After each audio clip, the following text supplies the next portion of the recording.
Woke up today, smile on my face. May not go my way, still got my faith, so I'll be okay. I'll be okay. Pour rien vous cacher, ça fait la deuxième fois que je suis en train de faire cette vidéo et je suis hyper dégoûtée parce que la première était très bien puisqu'elle était spontanée, étant donné que justement c'est une vidéo qui n'était absolument pas prévue. Pour commencer, je suis désolée par rapport à ma dégaine. Il va falloir me pardonner parce que j'ai un bain d'huile sur la figure. Enfin, sur les cheveux. Et de deux, je ressors d'une opération de dents de sagesse. Donc, j'ai toutes les excuses du monde pour non seulement avoir une mauvaise élocution et pour avoir une sale tête. Et comme je disais, cette vidéo, elle n'était absolument pas prévue. Je voulais juste parler parce que pour moi, c'est important de parler des choses plus ou moins de la vraie vie en tant que chrétien, au lieu à chaque fois de prôner que tout est facile et tout est bisounours alors que pas du tout. C'est pour ça que je veux juste vous partager ce qui m'arrive en ce moment. Pour vous donner un contexte que j'avais donné dans une vidéo précédente qui s'intitule, il me semble, le plan de Dieu. J'en parle un petit peu, mais en fait, ça fait maintenant peut-être 6 mois, voire plus, que je suis au chômage. 8 mois en réalité que je suis sans emploi et 6 mois que je suis rémunérée par France Travail, donc officiellement au chômage. Et c'est dur. Alors, pour commencer, j'ai jamais eu vraiment l'occasion de me présenter. Donc moi, je m'appelle Amélie. J'ai créé cette chaîne YouTube à la base parce que justement, je pensais que j'allais enfin avoir le temps de faire cette activité qui me plaît énormément, c'est-à-dire de créer du contenu, mais d'essayer de le rendre qualitatif et de le faire à mon image et pas ressembler aux autres personnes, vraiment le faire comme moi je le ressens. Et partager la vie d'une chrétienne avec des doutes, avec des passions, etc. C'est ce que j'ai fait dès lors que j'ai commencé à être au chômage. Pourquoi je parle de ça ? Je parle de ça parce que ce qui a fait que j'étais au chômage, c'est parce que je n'avais pas le temps.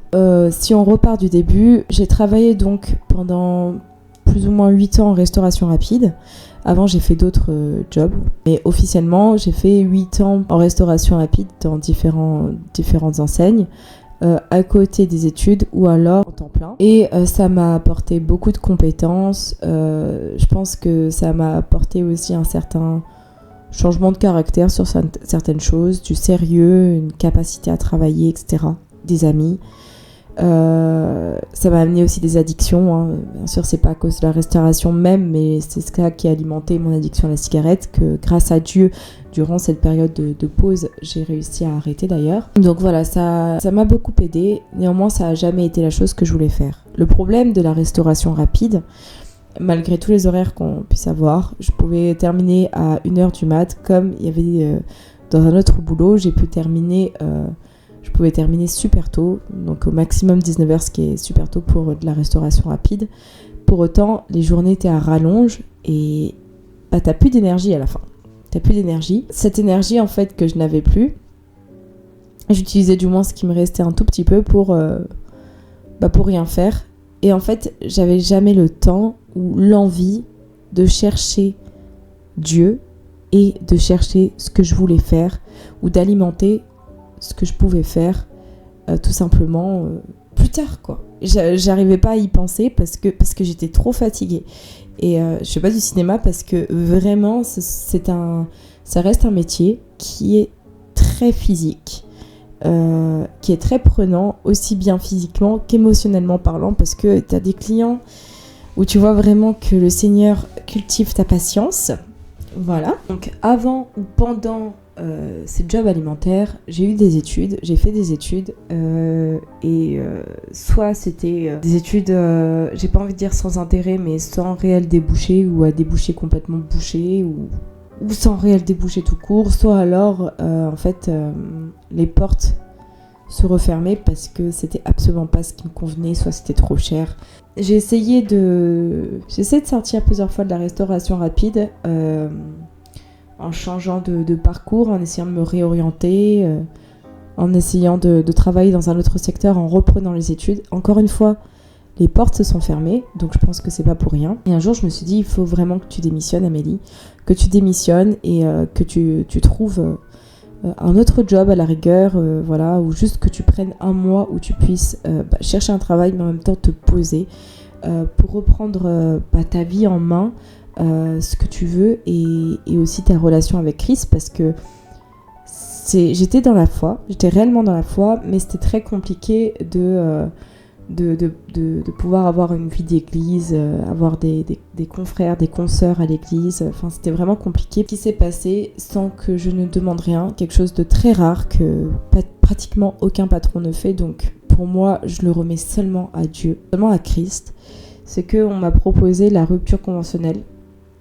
Et rupture conventionnelle que j'ai obtenue. J'ai eu l'argent qu'il fallait, j'ai eu le chômage.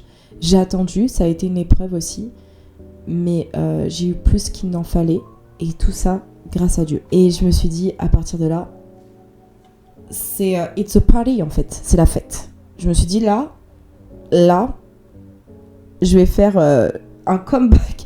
Moi, j'étais en train de me dire, je vais glow up. Je vais vraiment glow up, ça va être super, ça va être une période où je vais pouvoir me retrouver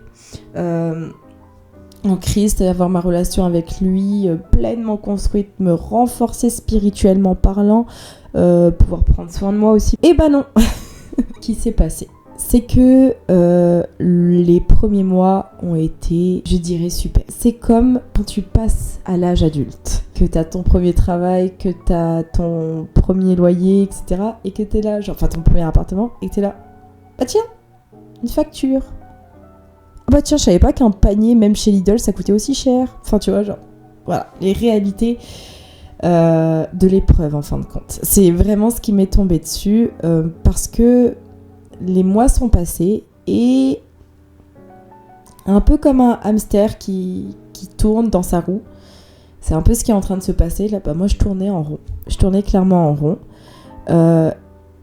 Vraiment, au départ, il y avait un feu qui était puissant avec Christ, des matinées qui étaient merveilleuses, etc. Et en fait, sur ces mois qui sont passés, ça a fait vraiment les montagnes russes. Véritablement, les montagnes russes. Mais à chaque fois que je tombais, eh ben, je me relevais parce qu'à chaque fois, je ressortais d'un culte où justement on prenait ce que c'était une épreuve, le fait de faire confiance en Christ.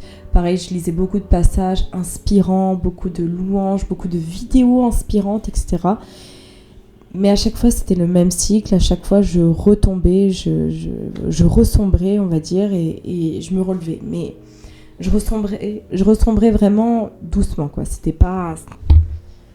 C'est vraiment des petits coups de mou, quoi. Et en fait, de fil en aiguille, j'ai commencé un petit peu à postuler partout, ce que je suis en train de faire. Postuler une première fois, enfin pas une première fois, mais j'ai postulé quelque part pour une reprise d'études. Et en fait, c'était un plan que j'avais eu il y a quelques années. Les portes s'étaient refermées. Là, je me suis dit, si les portes se sont fermées ce jour-là, c'est peut-être parce que j'étais pas prête. Du coup, je me suis dit, vas-y, je vais me relancer. Donc, c'était la communication. Et en fait, les portes se sont refermées très violemment.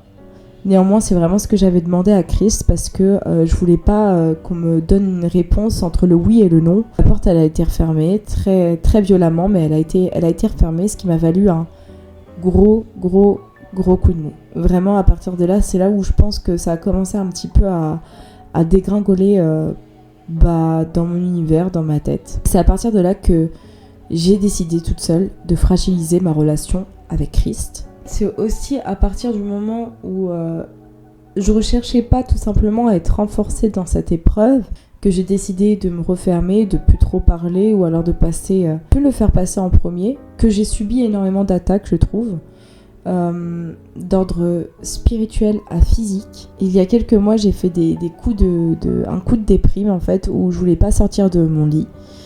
Et j'ai même eu des pensées dont je tairai le nom ici. Que j'ai des attaques spirituelles aussi dues à ma confiance en moi. C'est pour ça que j'ai fait une vidéo dernièrement par rapport à ça. Parce que j'ai une très faible estime de moi. Très, très, très, très faible. Et parce que, en fait, j'ai un peu l'impression, si vous voulez, que au départ, quand j'étais petite, j'étais pleine de rêves. Des rêves qui n'étaient pas véritablement réalisables, peut-être. Enfin, rien n'est impossible à Dieu, mais quand même.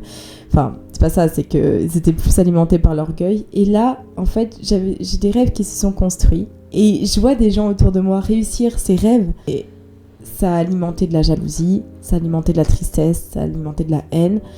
Parce que, clairement, en ce moment, je me retrouve à faire quelque chose que je voulais absolument pas faire, c'est-à-dire postuler à des offres ou encore m'inscrire pour reprendre mes études dans des domaines auxquels j'ai pas pensé. Je peux pas dire que je les aime pas parce que je les ai pas encore essayés, mais c'était absolument pas ce que j'imaginais, puisque moi, le secteur que je voulais vraiment avoir, c'était le secteur artistique. Et je choisis quelque chose qui est sécuritaire et je m'éloigne de tout ça en me lançant dans quelque chose. Enfin, voilà, je postule à des choses et je le cache un petit peu à mes proches. Plus maintenant, mais je le cache à mes proches. Mais en fait, j'estime, je me dis, t'as 27 ans. S'il faut, le Seigneur il t'a préparé à ça, tu vas aimer. Et c'est sûr que si c'est un plan du Seigneur, ça va me plaire. Mais en fait, je postule à des choses en attendant. J'ai pas du tout envie de faire, en réalité. Et c'est aussi déprimant. Et c'est ce qui alimente aussi mes pensées un petit peu noires. Et encore une fois, ça, le diable, il le sait. C'est pour ça que je suis accablée d'attaques. D'autant plus que je suis fautive parce que, en fait, je passe beaucoup moins de temps avec le Seigneur. Parce que j'arrive pas à être forte dans cette grosse partie de l'épreuve que je vois bien qui est crescendo. Et je pense que c'est parce qu'il y a quelque chose à la clé. Mes moments avec le Seigneur, c'est quelque chose qui me manque énormément. Et même aussi cette gaieté, cette joie de vivre que j'avais au tout départ lors de cette bénédiction que le Seigneur m'avait donnée, qui était le chômage. Parce que je suis quelqu'un qui aime énormément travailler. Mais là, j'avais du temps pour la première fois. Et je peux vous assurer que j'avais pas du tout de temps au départ. Et là, j'avais vraiment du temps. Et toute cette joie de vivre, toute cette gratitude que j'avais envers le Seigneur, tout ça, c'est parti. Et je m'en prends en partie, je sais pas si on peut le dire comme ça, mais je sais que je suis en partie responsable de tout ça. Et ça a même alimenté des choses que je dois éradiquer déjà dans ma nature pécheresse, c'est-à-dire ma colère, mon manque de compréhension, mon manque de recul sur la situation, même de l'orgueil aussi. Je me suis complètement perdue.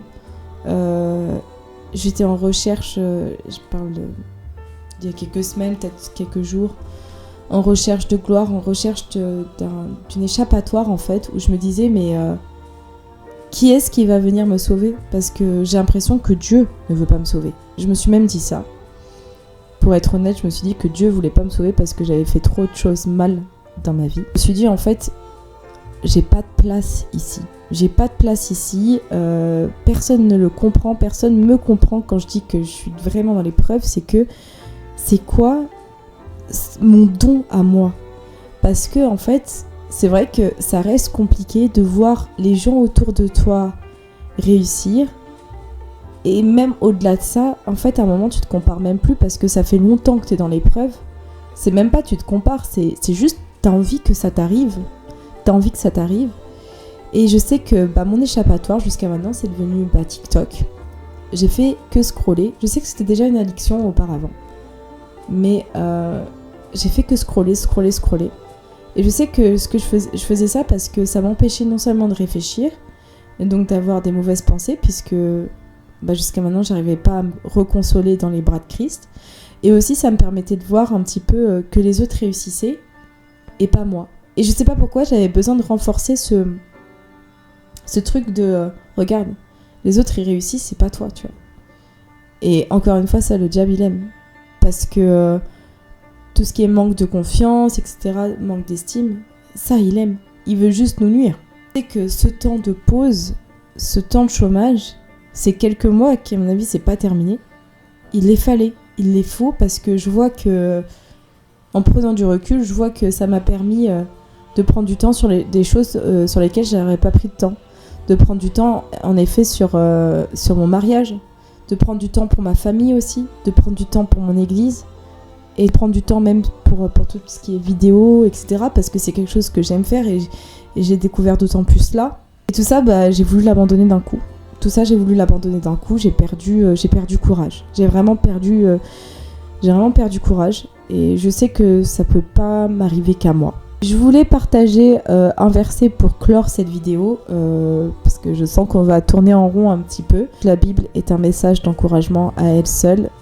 On voit vraiment que c'est la parole de Dieu parce que de A à Z, du début jusqu'à Apocalypse, on se rend compte vraiment que Dieu a un message d'encouragement et nous connaît par cœur. Il sait comment on est, il connaît nos craintes, nos angoisses. Il nous connaît pas dans sa globalité, il nous connaît de manière unique. Il sait qui tu es derrière l'écran, il sait qui je suis, moi, Amélie.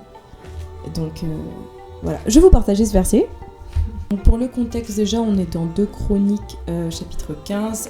Le contexte, en fait, c'est, il me semble, le roi Asa qui va mener une bataille et va être victorieux face aux Éthiopiens et qui va se débarrasser dans le peuple d'Israël de tous les hauts lieux, c'est-à-dire les lieux d'idolâtrie, tout ce qui est source d'idolâtrie envers les dieux et déesses qu'ils avaient. Et en fait, voilà, c'est en gros, c'est un renouvellement de l'alliance avec l'Éternel. Et dans ce chapitre, les versets que j'ai pris, donc c'est du verset 2 au verset 3. Si vous vous attachez à lui, il interviendra en votre faveur. Si vous l'abandonnez, lui, il vous abandonnera. Et j'ai relevé aussi le verset 7. Quant à vous, soyez fermes et ne faiblissez pas, parce que vos efforts auront leur récompense. C'est vrai. C'est vrai qu'il faut s'accrocher à l'Éternel, parce que si on décide de l'abandonner, il nous abandonnera de sûr. Surtout si on décide de se créer d'autres hauts lieux. Et quand je parle de hauts lieux, c'est pas forcément par de la sorcellerie ou autre. Moi, je sais que je me suis créé un haut lieu qui a remplacé le trône de Dieu dans mon cœur. Et ça, ce sont les réseaux sociaux, où ça a pu être la cigarette auparavant, ou encore bien d'autres choses. Alors, j'ai décidé de trouver cette solution que de faire une énième pause sur les réseaux sociaux et d'éradiquer TikTok pendant un moment, histoire de retrouver ma relation avec Christ qui me manque tant. Pour clôturer cette vidéo, qu'est-ce que je pourrais dire ? Je pourrais juste, j'espère juste que cette vidéo aura peut-être parlé à quelqu'un. La chose que je peux te dire, c'est que franchement, si ça fait longtemps que tu attends quelque chose, remets-le dans les mains du Seigneur, en prière, et sois constante dans ta relation avec lui. Et non pas seulement parce que tu veux la chose que tu attends, mais aussi parce que la relation avec lui, elle est tellement importante. Et ça, c'est ce que je savais dès le départ. C'est vraiment quelque chose de très précieux d'avoir une relation avec Christ. Et c'est une grâce aussi de l'avoir. Et on se rend compte au fur et à mesure qu'on la travaille avec lui.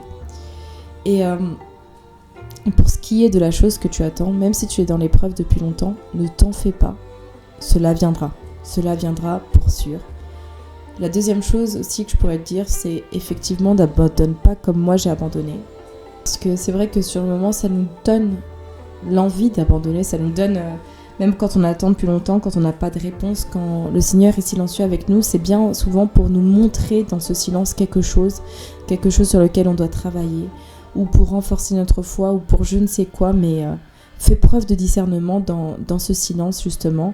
Et accroche-toi à ces paroles. La troisième chose que je pourrais vraiment te conseiller, c'est quelque chose que j'aimerais appliquer pour moi-même déjà.